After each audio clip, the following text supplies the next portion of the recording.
Beneran?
Bener.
Renee.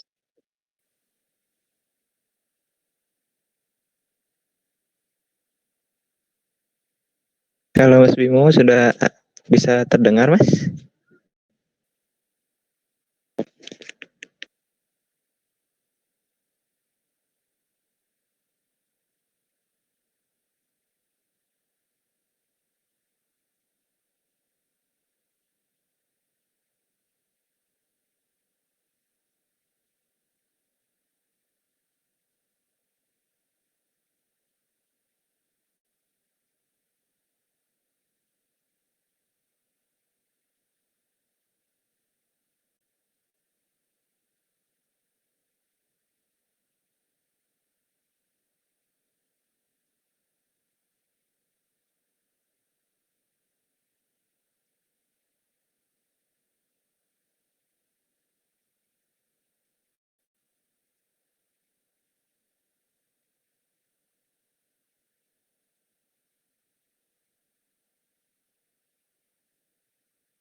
Halo, Assalamualaikum Tas. Kedengeran nggak?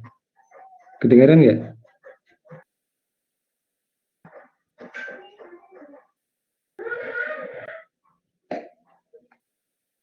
Kedengeran nggak, Bro? Suara nggak keluar.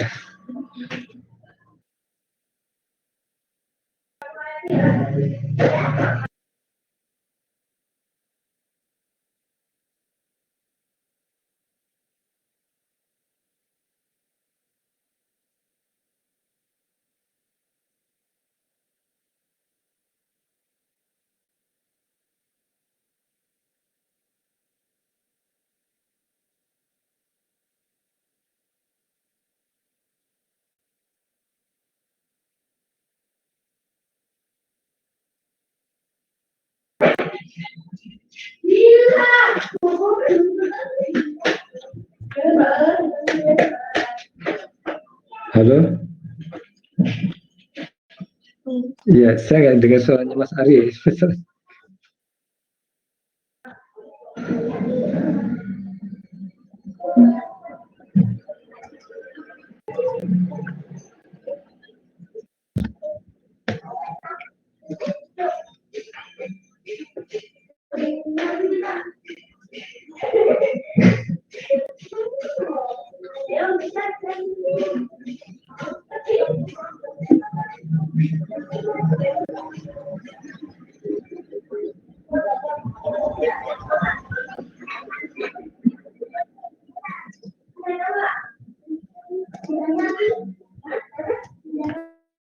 Mas Ari, sepertinya belum terdengar, Mas, suaranya. Mungkin kurang dekat mic-nya atau gimana?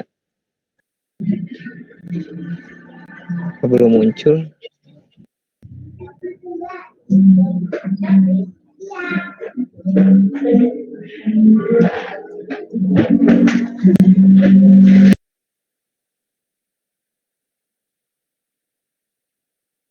Belum muncul, Mas Ari, suaranya. Nah, sudah muncul nih.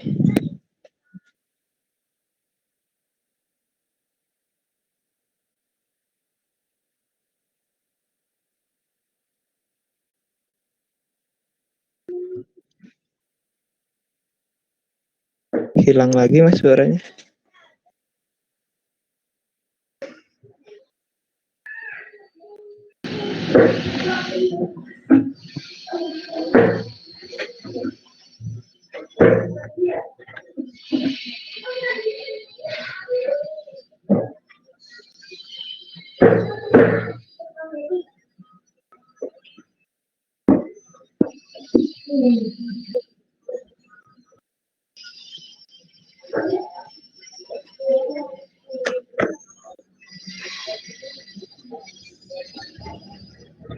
Seperti yang tidak terdetek, Mas Ari, suaranya.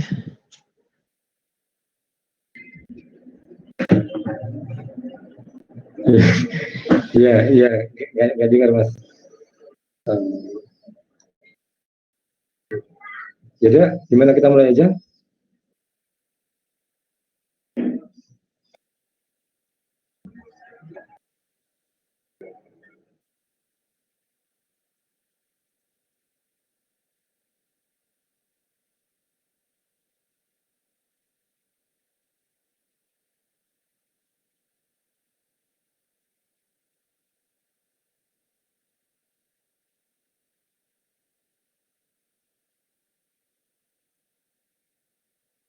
Mas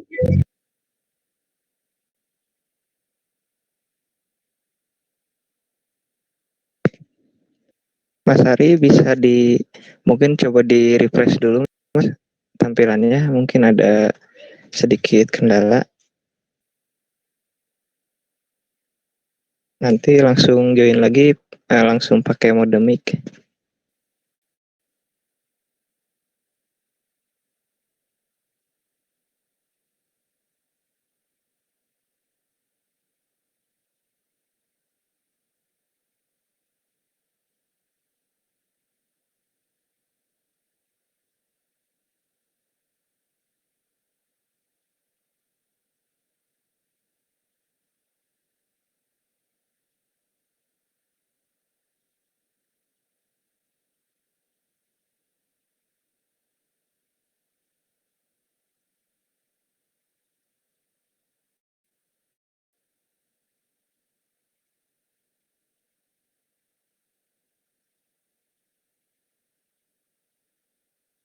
Nah, sudah masuk lagi. Sekarang masuk ke mode mic Mas Ari.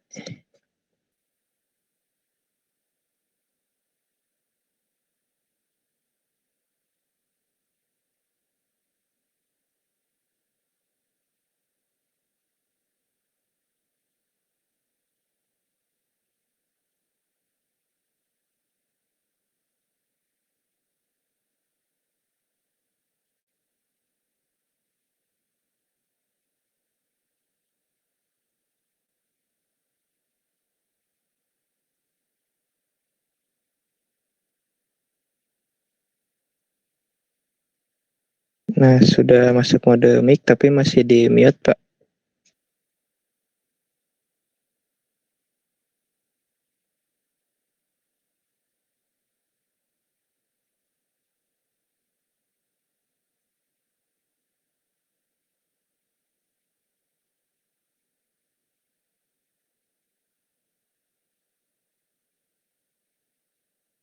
Masih belum terdengar suara Mas Arinya nih.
Di sini masih di mute, Mas Bimo, suaranya.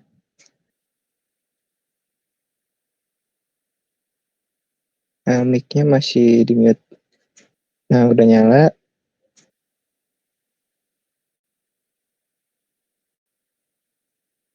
Tapi masih belum terdengar suaranya, Mas. Ini dari HP suaranya, Mas.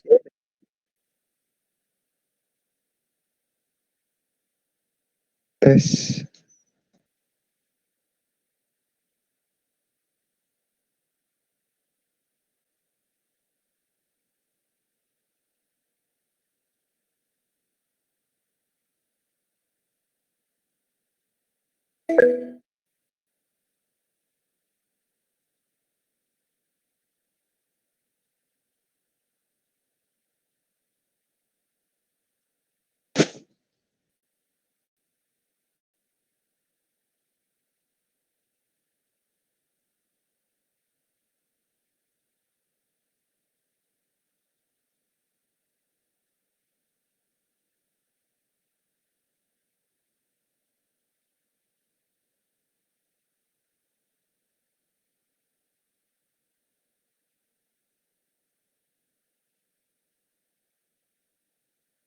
Masih belum terdengar, Mas Bimo?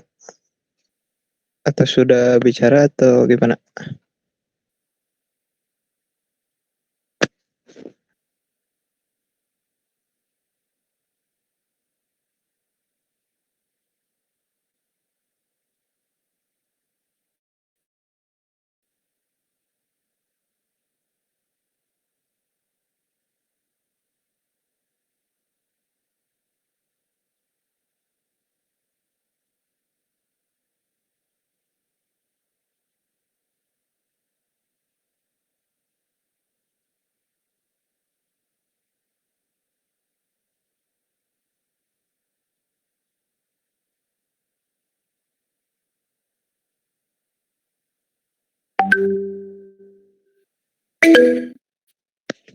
Nah, kalau notifikasi itu sudah terdengar, Mas Bimo? Ada.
Baik, sambil menunggu Mas Bimo kembali, kita mulai saja acaranya. Assalamualaikum warahmatullahi wabarakatuh. Selamat siang dan salam sejahtera untuk kita semua. Pertama-tama saya mengucapkan terima kasih banyak kepada Bisa AI dan Your Next Startup yang sudah mengadakan webinar di siang hari ini dengan judul Membangun Startup dengan Modal Minimal. Sebelum acaranya dimulai, saya ingin memperkenalkan diri terlebih dahulu. Saya Muhammad Rizky dari Bisa AI. Dan sebelum acaranya dimulai juga, saya akan membacakan beberapa peraturan singkat untuk acara ini. Yang pertama, peserta tidak boleh menghidupkan webcam, peserta tidak boleh menghidupkan mikrofon, peserta tidak boleh spam chat, peserta tidak boleh rusuh. Dan untuk pertanyaan, peserta dipersilahkan menuliskannya pada kolom chat publik yang ada di tampil, dan untuk yang menonton via YouTube, bisa dituliskan melalui live chat yang ada di YouTube dengan format pertanyaan, nama, asal kota, lalu pertanyaan. Baik, jadi pada siang hari ini kita akan membahas mengenai membangun startup dengan modal minimal, di mana judul ini atau materi ini akan dibahas langsung oleh narasumber utama kita, yaitu Mas Lukas Dedi Setiawan. Beliau merupakan CEO dari Kuitak dan Ruang Halal. Beliau akan membahas lengkap mengenai topik dan tema pada siang hari ini. Baik, untuk mempersingkat waktu, langsung saja kita panggil narasumber utama kita, yaitu Mas Dedi. Untuk Mas Dedi, waktu dan tempat saya persilakan Mas untuk memaparkan materinya.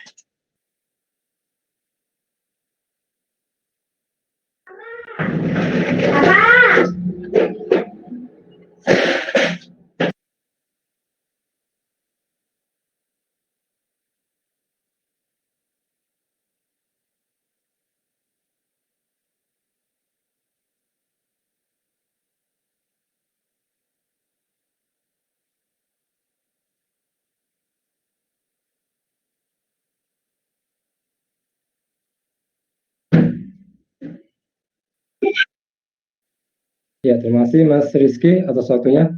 Mohon maaf karena tadi ada beberapa gangguan teknikal. Ya, alhamdulillah. Assalamualaikum warahmatullahi wabarakatuh. Selamat siang semuanya, rekan-rekan yang saya hormati, baik rekan mahasiswa, akademisi maupun praktisi. Terima kasih kepada Bisa AI dan Next Startup yang telah memberikan kesempatan untuk kami bisa saling berbagi ilmu, dan di sini mungkin saya mohon maaf nanti kalau misalkan ada kesalahan kata atau apa, jadi saya tidak bermaksud untuk menggarami lautan, karena saya yakin teman-teman semuanya pasti banyak yang lebih advance dari saya. Jadi kebetulan aja saya bisa kemarin ditawarin oleh Bisa Datai untuk mengisi acara ini. Oke. Pada kesempatan kali ini kita akan membahas tentang bagaimana membangun sebuah startup dengan modal minimal. Pertama-tama, mari kita lihat presentasi yang sudah saya siapkan sembari saya memperkenalkan diri ya. Oke, sebentar.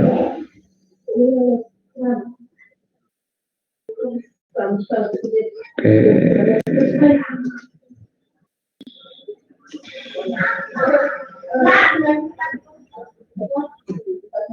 Oke.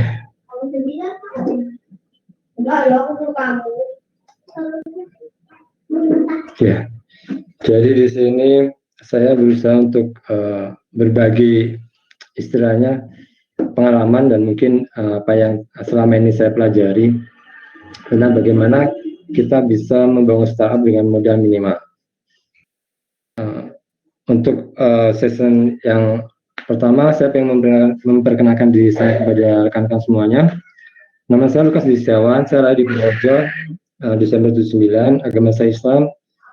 Saya sempat kuliah di Bandung dan di Jogja. Kemudian untuk pekerjaan, saya sempat beberapa kali pindah pekerjaan, yang akhirnya terakhir saya kerja di Samsung Telecom sebagai BTS dan Basic Planning, dan kena layoff tahun 2013 karena ya perusahaan kami kalah saingan dengan kompetitor. Kemudian dari situ saya mulai mencoba menjalankan bisnis yang ada, dan 2017 saya mulai membuat beberapa startup dengan telepon, kemudian Quicktalk, Wahala, Moped, dan Sibuklas Sapayago. Untuk kontaknya bisa di 087744699991 dan LinkedIn di LinkedIn Mas Didi. Nah, kita masuk ke materinya. Tentang startup ya teman-teman. Apa itu startup? Startup itu seperti kita ketahui bersama bahwa startup adalah perusahaan rintisan yang belum lama beroperasi. Dengan kata lain, startup artinya perusahaan yang baru masuk atau masih berada pada fase pengembangan atau penelitian untuk terus menemukan pasar maupun mengembangkan produknya. Jadi di sini startup itu bisa masih sebuah ide, itu masih bisa termasuk startup ya. Ide pengembangan itu ada sebuah embrio yang nanti bisa diwujudkan menjadi sebuah startup. Ada beberapa tipe startup, yaitu yang memang sudah kita ketahui bersama, kalau kita sebut sebagai unicorn, jika korporasinya sudah mencapai nilai lebih dari 1 miliar US dollar atau sekitar 14 triliun. Di Indonesia banyak sekali kemarin. Kemudian Gakon bisa mencapai 110 miliar dolar, dan Tektokan jika valuasinya mencapai 100 miliar dolar. Oke.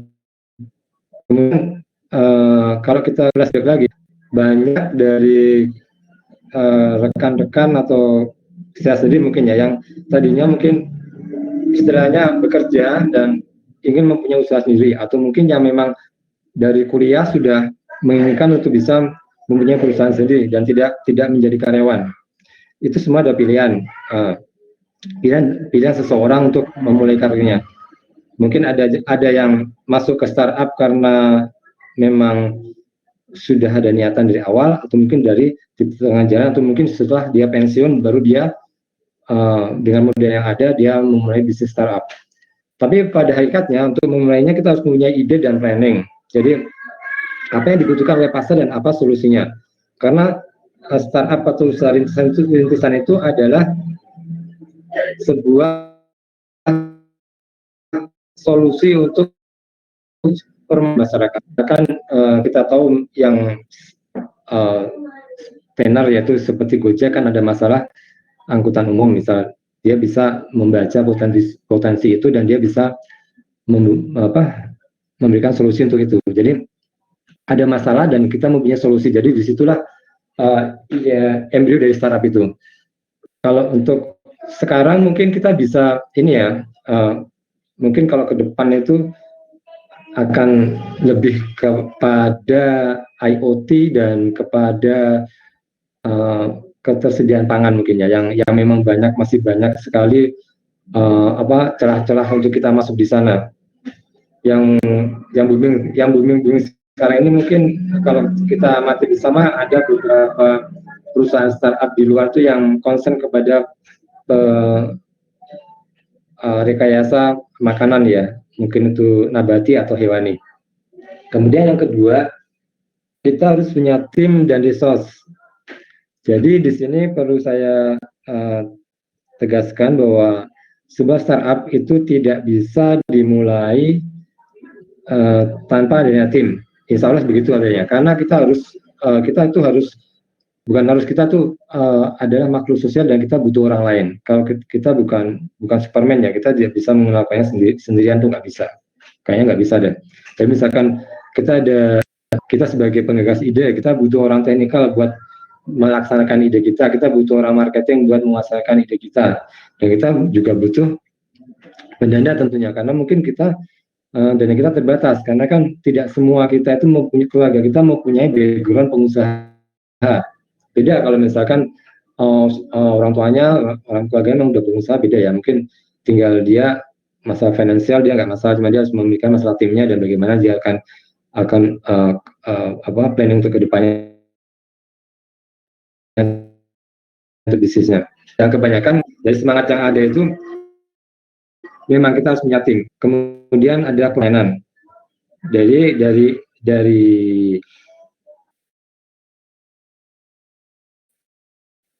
ide itu kita bisa di produknya itu tidak, kalau kita bicara startup kita tidak terbatas, tidak terkotakkan dalam sebuah dunia IT aja, karena startup itu kan luas sekali, bukan hanya yang berbau IT, cuman yang berbau-bau peternakan, pertanian dan lain sebagainya yang memang itu bisa punya potensi yang besar dan memang itu solusi dari permasalahan yang ada. Jadi nggak harus IT itu enggak gitu.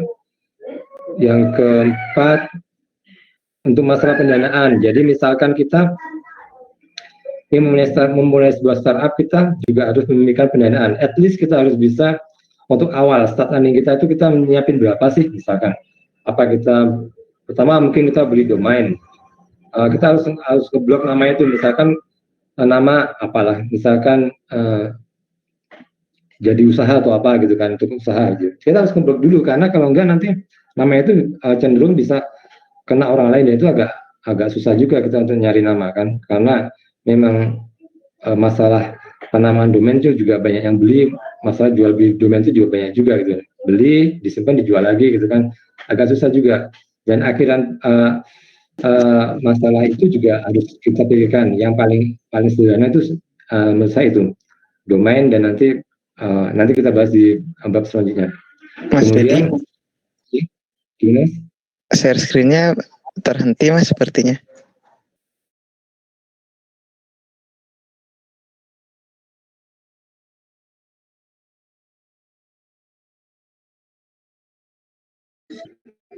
Gak bisa.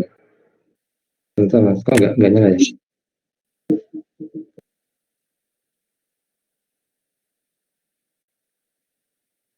Udah start belum Mas? Belum muncul lagi Mas. Belum muncul lagi. Kayaknya keluar deh Mas. Bentar Mas. Coba di share screen. Udah saya pencet, udah ya? Nah, sudah muncul nih. Nah, tinggal ke aplikasinya. Iya. Nah, sudah ada lagi. Oke. Tadi sampai mana ya? Sampai ini ya. Ya, kita udah nih ya. Kita ke traction ya. Jadi bagaimana produk kita atau layanan kita itu bisa diterima, bisa menarik masyarakat untuk memakainya. Jadi itu biasanya berhubungan dengan nanti kalau kita ingin mendapatkan investor gitu kan, karena investor pasti menilai startup itu biasanya dari traction salah satunya, jadi seberapa banyak dan cepat. Next itu untuk tips dan triknya, berdasarkan apa yang saya alami gitu kan, ada beberapa hal yang perlu dilakukan oleh startup agar dapat bertahan hidup sebelum dapat investor. Jadi di sini misal kita ingin paling gampang gitu kan untuk membuat sebuah startup, kita pakai ATM gitu, amati itu dan modifikasi.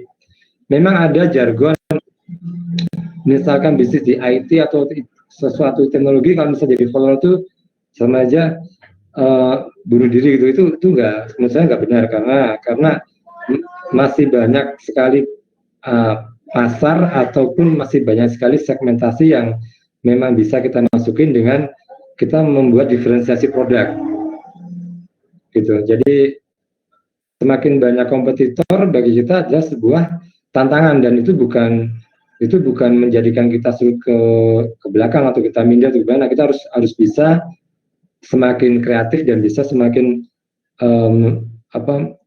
mendiferensiasi produk itu bagaimana supaya pasar itu bisa menerima dan bisa memakai produk kita. Kemudian masalah legal ini banyak yang agak kurang diperhatikan oleh para startup yang saya amatin ya. Pertama haki terutama merek itu banyak dari kita yang mungkin dari awal kurang memperhatikan masalah mematenkan merek. Padahal sekarang dari pemerintah itu pengalaman saya itu sudah mempermudah sekali untuk pengurusan merek dari Kementerian Kemenkumham kalau nggak salah ya, kemarin kami ngurus di situ, jadi bisa online juga bisa. itu biayanya juga nggak terlalu mahal untuk satu merek. Itu kalau kita lewat fasilitas UMKM itu bisa hanya 500.000. Cuman kalau misalkan belum terdaftar di UMKM di daerahnya masing-masing, itu memang bisa perseorangan itu agak mahal 1,8 juta untuk per kelasnya ya. Jadi saran saya nanti kalau teman-teman pengen bikin startup itu, teman-teman juga sebisa mungkin menghubungin ke instansi di daerahnya, dan hal ini mungkin kelurahan, terutama kecamatan, kabupaten di bidang UMKM. Jadi dari situ bisa mendapatkan registrasi dan bisa untuk ngurus merek yang murah ke Kemenkumham. Kalau dulu sih pakai IUMK ya, terus sekarang mungkin cuman legislasi pakai ini aja dari kabupaten kayaknya bisa sebagai pengantar. Jadi kita terdaftar sebagai UMKM. Karena memang startup itu kan maksudnya UMKM ya. Istilah startup kan istilah yang keren ya, aslinya tuh UMKM gitu. Kemudian yang ketiga itu monetize itu bagaimana cara kita mendapatkan uang startup kita supaya kita masih bisa bertahan. Itu bisa dilakukan dengan kita menjual produk kita, atau kalau mungkin belum bisa, maka kita bisa melakukan dengan bootstrapping lainnya, yaitu kita bisa mempunyai beberapa alternatif pencarian dana. Misalkan usaha kita core-nya kita spread beberapa cara untuk mendapatkan pendanaan yang bisa membiayai startup kita yang di core A itu gitu loh. Jadi kita harus kreatif, kita mencari beberapa jalan. Mungkin pertama kita cari ada 10 jalan kita create apa aja, misalkan pada YouTuber atau dari mana, atau dari Instagram, dari follower atau apa, konten-konten, atau mungkin dari ya kerjasama dengan pihak lain. Nah, nanti dari 10 itu misalkan ada analisa, kita bisa analisa, dan nanti yang misalkan yang berhasil mana, yang nggak berhasil di skip, terus kita bikin lagi, planning lagi untuk bisa jalan lagi. Jadi supaya kita bisa tetap mendapatkan uang dan bisa akses sebelum kita mendapatkan investor yang memang benar-benar bisa istilahnya berjalan bersama dengan kita untuk membesarkan startup kita. Kemudian kita akan ke legalitas ya, ini agak perlu juga sih ini, karena banyak kejadian. Ada gini ceritanya. Saya punya beberapa teman yang memang notabene founder. Saya cerita sedikit ya, jadi supaya nanti teman-teman bisa mengambil hikmahnya. Teman saya ini brilian, dia udah beberapa kali menelurkan startup yang gede dari nol sampai sebulan bisa ratusan juta gitu kan dapatnya.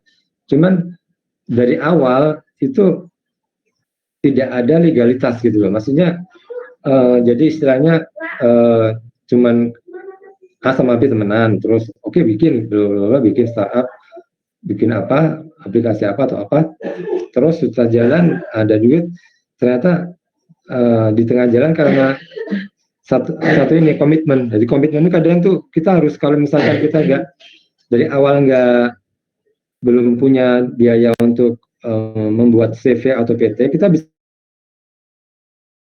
ada komitmen gitu di atas materi, atau bagaimana tuh mungkin bisa ke notaris ya 500.000 mungkin bisa ya. Supaya ini perlu, karena nanti kalau sudah besar biasanya tuh ini kalau nggak ada legalitas tuh ini bisa saling sikut-sikutan gitu. Seperti yang teman saya alami kayak gitu. Jadi setelah besar dia didepak oleh founder lainnya, padahal dia yang founder awalnya dia gitu. Dan itu terjadi, saya lihat tuh teman saya ada sekitar, dia di 6 startup, ada 6 startup seperti itu. Cuma saya mau nyebut siapa, cuman ya ada seperti itu. Yang paling aman kita ada lari ke legalitas, kita lari dengan langsung legalitas, itu insya Allah kita aman, karena dari awal sudah jelas antara siapa pengurusnya, dan itu terekam di notaris ya.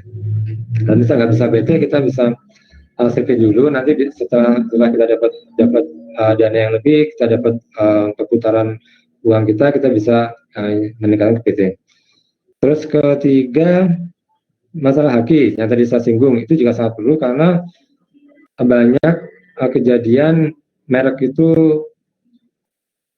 setelah brandnya itu brandnya istilahnya terkenal, tiba-tiba nggak bisa diurus mereknya di Kemenkumham karena mungkin kata-katanya mereknya itu ada kata-kata umum, kan ada beberapa batasan yang memang nggak boleh ya kata-kata yang dia boleh jadikan merek itu apa.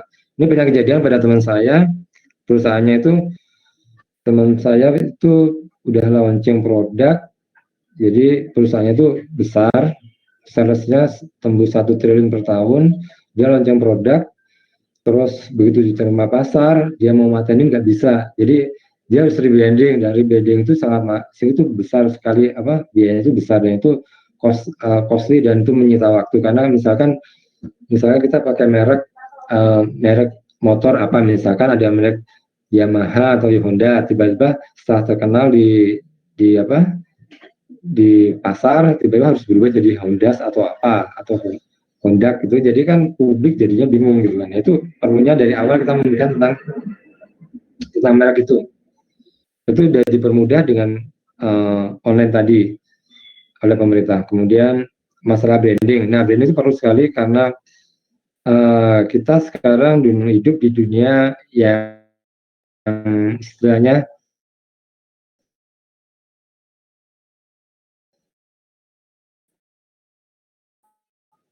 kalau startup kita diingin untuk mendapat investor, karena kalau untuk marketing mungkin kalau yang lainnya kayak FB itu kayaknya sudah terlalu ini ya.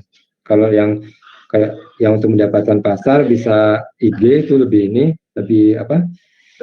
mungkin lebih terikat juga. Cuman yang untuk investor memang LinkedIn lebih profesional lagi. Kalau untuk yang lebih lagi di atas itu berbayar itu pakai Crunchbase. Cuman itu berbayar ya, agak mahal sih. Karena per bulan bisa berapa puluh dolar gitu. Nah, untuk studi kasus saya pakai QuickTalk.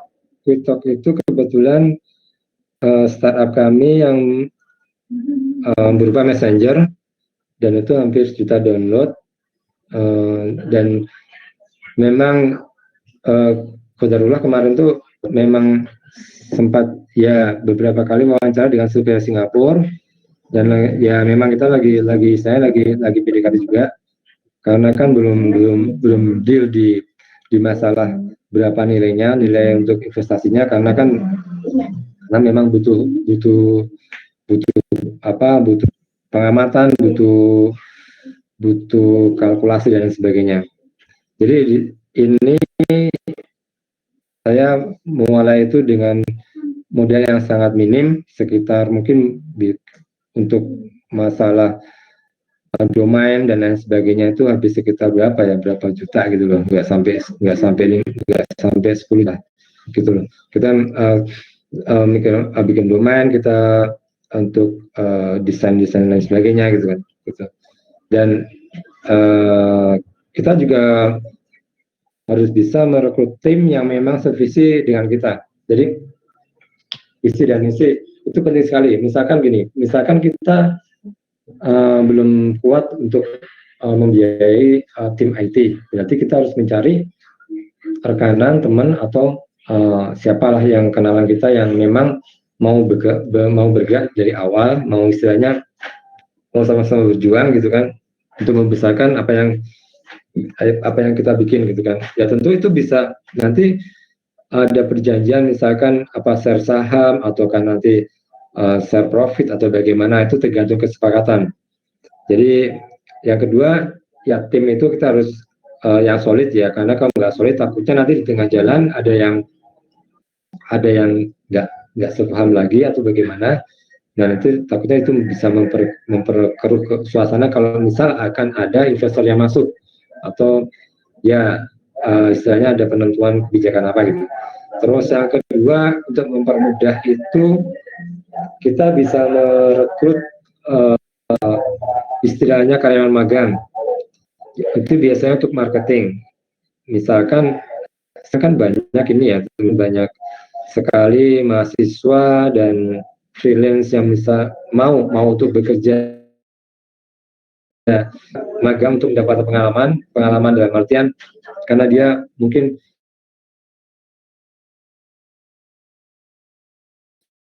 atau mendapatkan kerja atau memang dia pengen mendirikan startup dan pengen mempunyai pengalaman di bidang startup mungkin.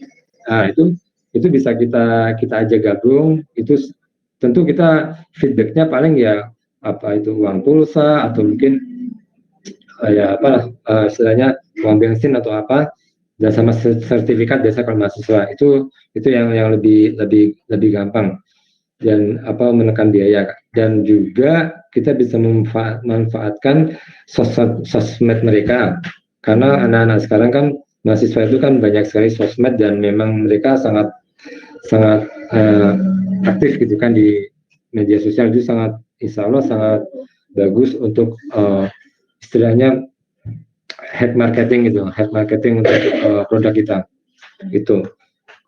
Kemudian studi kasus yang kedua saya pakai ruang halal.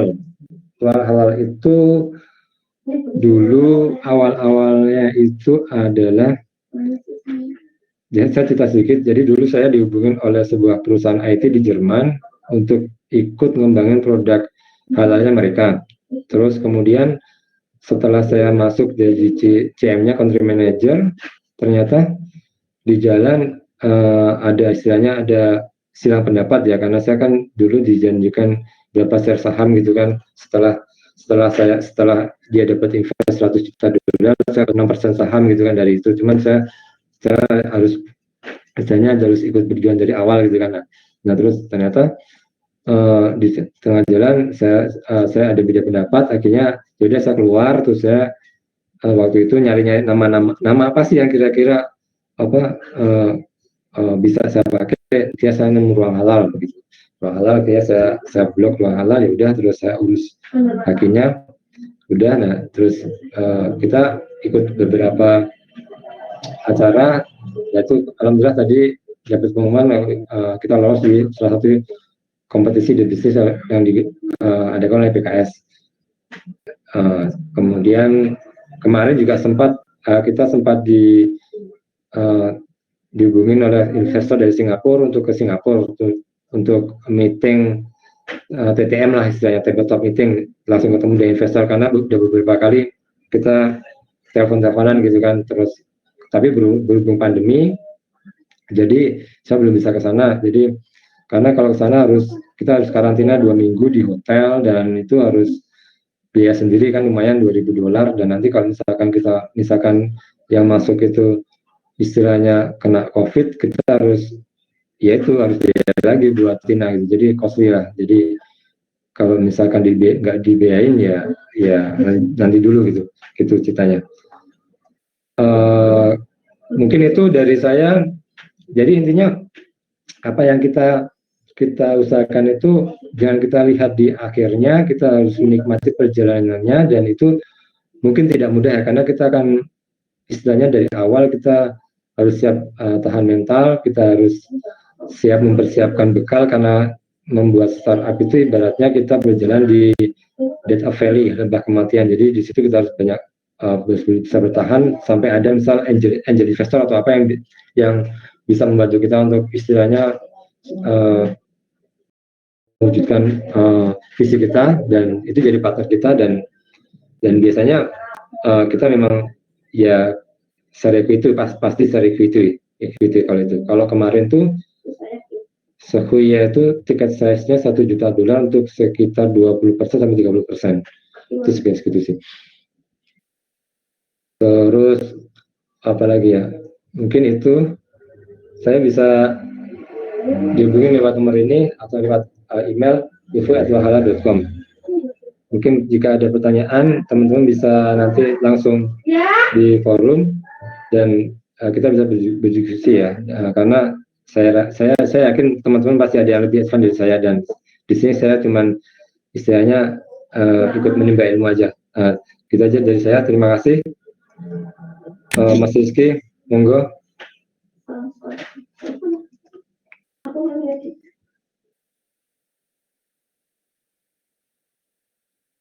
Ya, Mas. Assalamualaikum. Mas Rizky. Atau ada dari teman-teman yang monggo yang ini?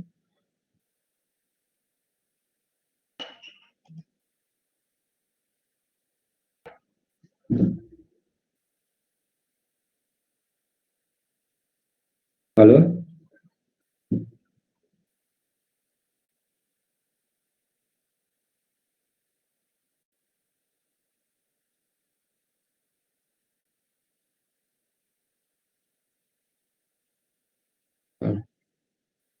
Halo, Niko?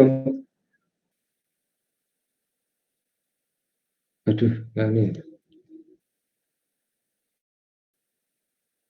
Halo, Mas? Halo, Mas? Halo?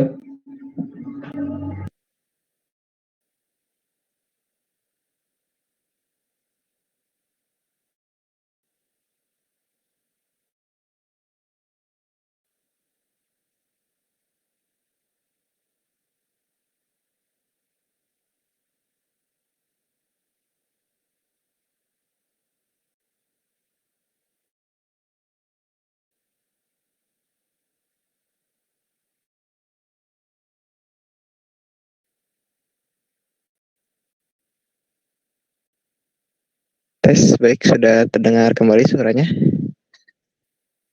Ya, iya Mas, gimana Mas tadi?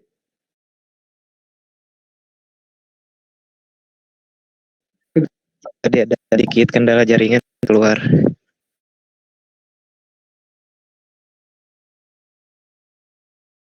Sesi pertama nih.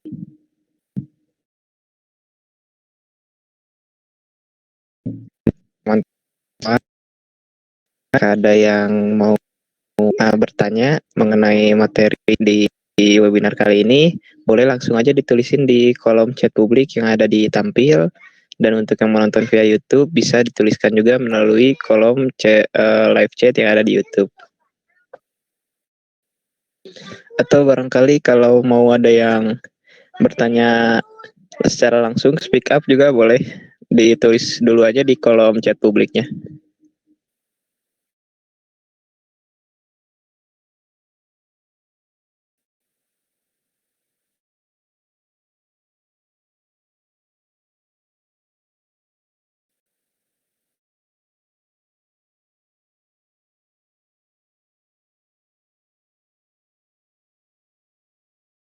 Mungkin ketika kita sudah memiliki ide, memiliki produk dan tinggal jalan. Kita ingin membangun produk tersebut menjadi sebuah startup. Nah, pengurusannya itu apakah sulit, Mas? Mulai dari perizinan, biaya, dan lain-lain untuk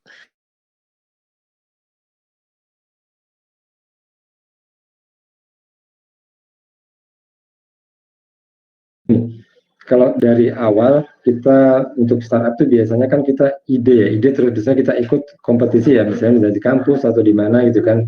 Nah, itu setelah itu baru kita mungkin setelah itu ada istilahnya kita lolos atau apa, baru kita mungkin melangkah ke untuk legalitas. Nah, memang tadi ada beberapa option sih Mas. Kalau misalkan kita memang udah niat benar, kita yakin startup kita itu memang kita yakin itu pasti kita akan pakai itu kan atau menang gitu kan di dalam sebuah kompetisi, ya why not kita dari awal kita harus ngurus legalitasnya, dan itu insya Allah mudah karena kita bisa ke notaris, dan itu paling bisa kalau misalkan dana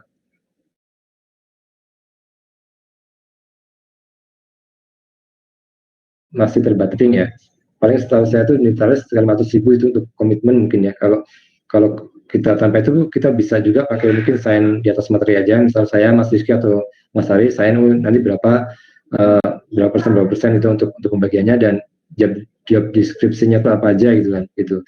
Harus ada item di atas putih di awal, karena kalau enggak itu biasanya nanti di belakang kalau sudah kena duit biasanya berantakan.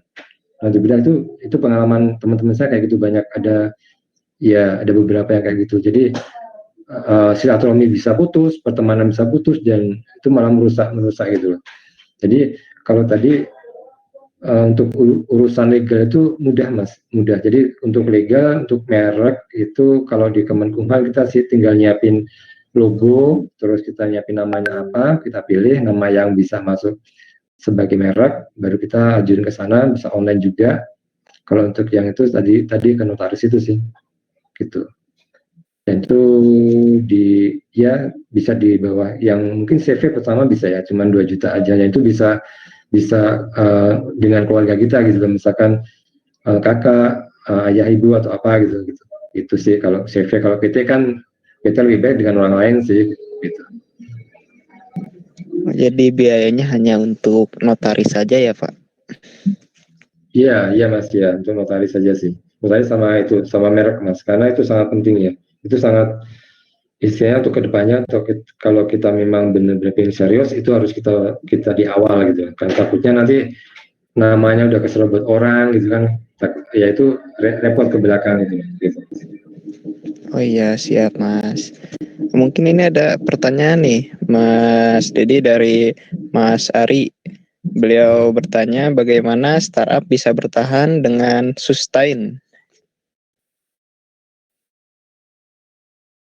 Oh iya, ya, bagaimana startup bisa bertahan dengan konsisten. Jadi gini Mas, Mas Ari, startup itu kan biasanya kan di awal-awal kan belum menghasilkan uang gitu kan. Kalau yang bisa menghasilkan itu ada sebuah miracle gitu kan, sebuah keajaiban. Misalnya kayak misalkan memang dia follower IG-nya banyak, dia dengan follower ratusan ribu dia bisa bikin merchant gitu kan. Nah itu tanpa aplikasi pun bisa bisa menghasilkan duit, dan itu bisa bisa jadi startup juga gitu kan, karena kan dia pasti punya produk apa gitu kan, ataukah itu sebuah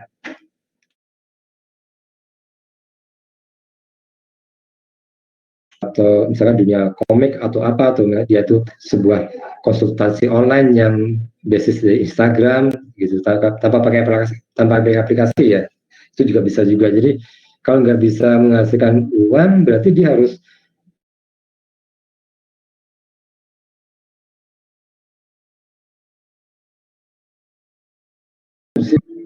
satu contoh kasus kayak misal yang tempat saya itu Kwitok itu kan masih istilahnya masih kita masih menghimpun user gitu kan. Nah istilahnya harta kita adalah user itu gitu kan, data-data istilahnya berapa banyak user kita. Nah cuma kan untuk masalah masalah menetas kan belum. Nah itu kita bisa bisa cari cari apa cari dananya untuk bisa hidup itu bisa dengan cara lain. Misalnya kita bikin seunit apa, misalkan kita bikin istilahnya bikin website atau kita bikin apa gitu kan, ya itu bisa disubsidi silang untuk itu, gitu sih. Mungkin itu Mas.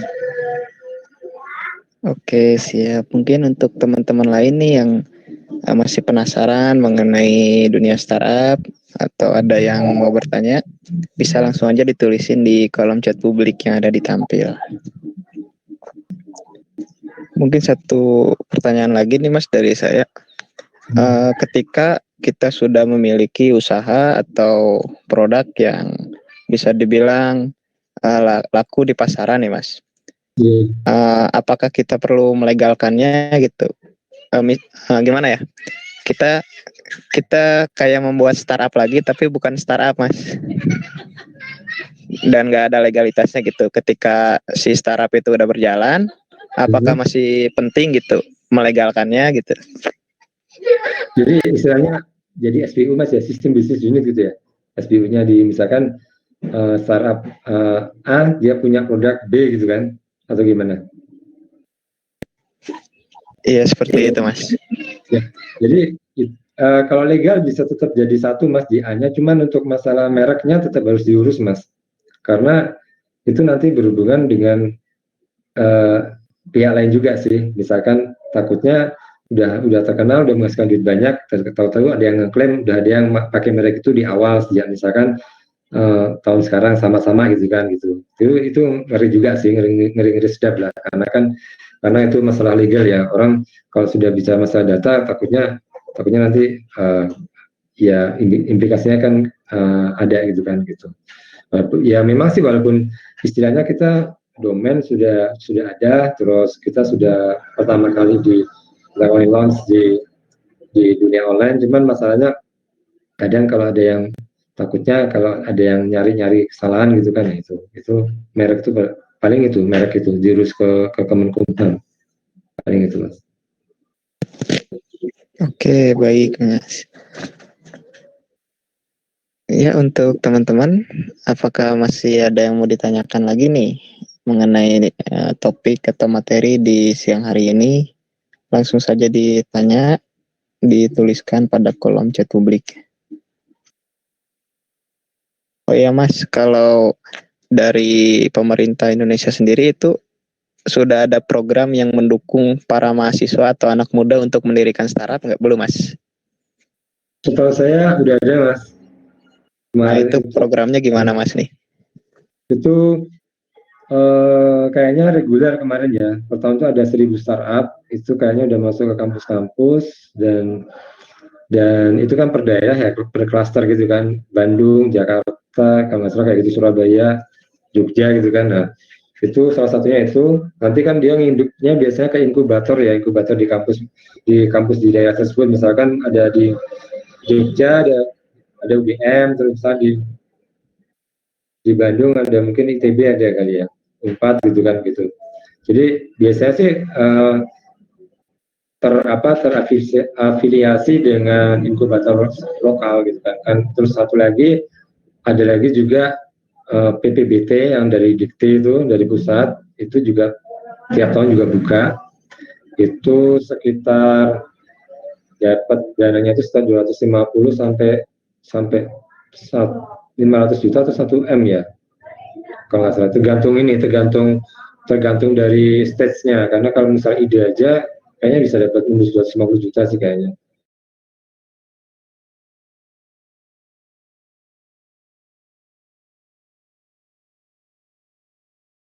Untuk penanganan pandemi corona ini. Terus kalau yang dari perusahaan-perusahaan BUMN juga ada itu, TINC Telkomsel ada. Terus kalau dari Telkom itu ada Indigo, itu juga ada.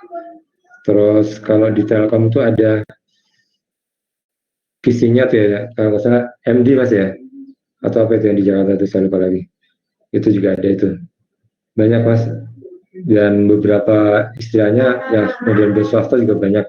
Dan sekarang memang banyak sekali inkubator yang notabene memang perpanjangan dari luar ya, maksudnya visi-visi ya, visi dari luar, kayak misalnya GMC dari Thailand. Terus sekarang yang kemarin baru mau masuk itu buat investment dari Tokyo, itu saya sempat ketemu dengan Makoto Sang itu di Jakarta, yang memang dia nyari yang di Indonesia itu. Cuman ya itu salahnya, cuman memang harus jalan sih.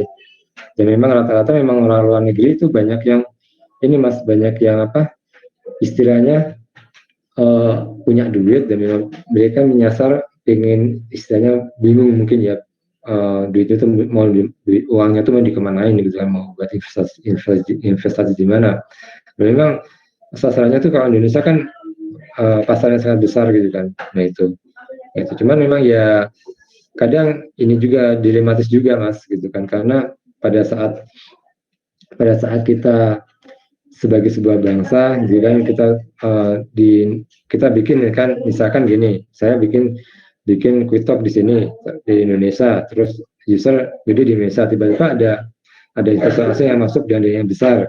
Nah, ini kan juga nanti biasanya dihadapkan dengan idealisme kan, apakah mau, karena investor biasanya kan masuk pasti dia minta saham kan. Nah itu ada yang misal mau melepas di atas 51%, di atas 50 mungkin ada yang tetap bertahan gitu kan. Nah itu tergantung idealisme dari founder sih biasanya kayak gitu. Cuman kalau nasihat saya sih, sayang sekali Kak, misalkan kita udah gede di Indonesia, terus nanti tiba-tiba investor asing banyak yang masuk dan kita jadi minoritas, itu kayaknya gimana gitu kan, karena pasarnya juga pasarnya kan di kita juga gitu. Ujung-ujungnya kita jadi pasar juga, bukan jadi pemain di negeri sendiri gitu Mas. Mungkin itu kalau menurut saya sih akan lebih mungkin ya, kalau untuk pemerintah lebih ini ya, lebih bagus misalkan ada program untuk investasi investasi startup dari para WNI gitu Mas. Jadi kan WNI mungkin bisa diawali dengan PNS atau apalah gitu kan, yang memang bisa ada option, dia bisa apa disisikan untuk investasi di startup, karena kan dari berbagai program yang ada baik pemerintah atau swasta kan banyak sekali startup yang lahir yang berkualitas gitu kan. Nah itu kan butuh pendanaan. Nah kan Indonesia juga ternyata banyak orang yang menengah ke atas kan, walaupun menengah ke bawah mungkin banyak yang ingin juga bisnis di sini juga, pengen istilahnya mempunyai usaha startup juga banyak gitu kan, termasuk saya juga kan. Nah itu juga mungkin bisa diarahkan juga regulator lah ini, maksudnya harus bisa istilahnya jangan sampai nanti kita tuh startup itu gede dan cuma jadi miliknya asing gitu loh, bukan milik orang-orang Indonesia sekalian kan gitu. Kasihan nanti ya nanti kita jadi pasar lagi gitu, bukan jadi pemain gitu. Gitu. Kalau bisa justru kita bisa keluar, bisa memberikan, bisa apa, expand market ke luar negeri gitu, bukan justru kita di expand di dalam negeri gitu kan. Itu sih Mas Rizky. Oke, baik Mas Dedi, terima kasih. Ini ada pertanyaan lagi nih dari Mas Ari, sepertinya masih penasaran nih Mas Ari. Kegagalan terbesar startup di tahap awal itu apa ya Mas? Biasanya setahu saya kegagalannya adalah karena dia nggak bisa bertahan, Mas.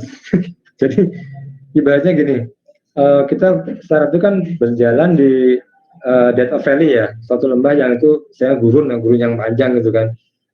Kalau bekalnya nggak cukup, dia kan otomatis harus bertahan ya, dia harus membiayai operasional. Ya istilahnya kalau dia itu bukan seorang yang berjiwa ulat gitu kan, maksudnya tahan banting, mungkin sebulan, 2 bulan, 3 bulan, 6 bulan, setahun mungkin dia udah bisa aja nyerah karena kan nggak ada progres gitu. Jadi di sini memang diuji nyali ya untuk istilahnya kegigihan dan memang inovasi